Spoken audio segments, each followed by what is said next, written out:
See, our minds have become messed up, and they're now filled with pollution. TV screens and magazines, we're beginning to look for a solution. Plastic surgery, diets and pills, but still not seeing any form of improvement. We stacked up all these dollar bills, but still not sure what to do with them. We began to chase women and fornication to the point our girls don't even know whose baby she's carrying.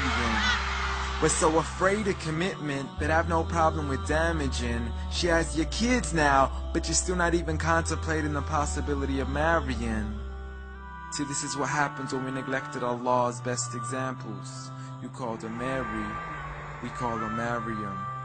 A woman who was perfect since birth, the best to walk the skies and the best to walk the surfaces of earth.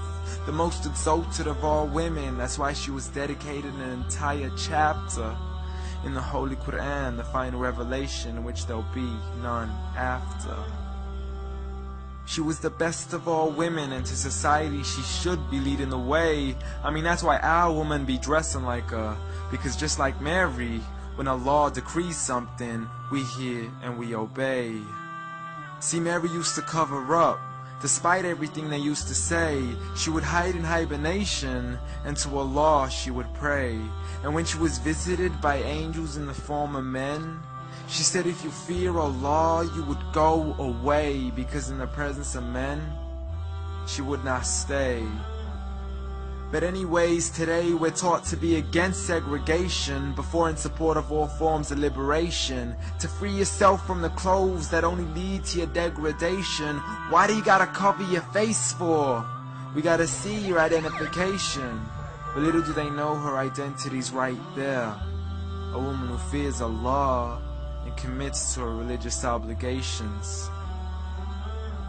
See, I respect all women too, because that's what my religion teaches. To lower your gaze when you're walking, there's no need to check out every second woman's features. There's no need to even shake another woman's hand, because in reality, there's only one reason why a guy would be pleased to meet you.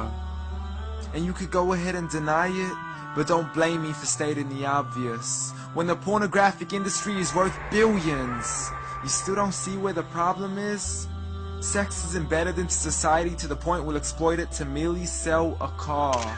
So you can act like this is all new to you, but you know for a fact how innocent we really are. I mean, just look at the simplistic way we're taught to dress. It's like if you dress less, then you're destined for success. You then force your women into heels and have the nerve to say that we oppress. You got it to dress up tightly, like it's an opportunity. But every time we lose our minds, it's like, see what these ladies do to me? But I'm not blaming it on the women, because we too have responsibility.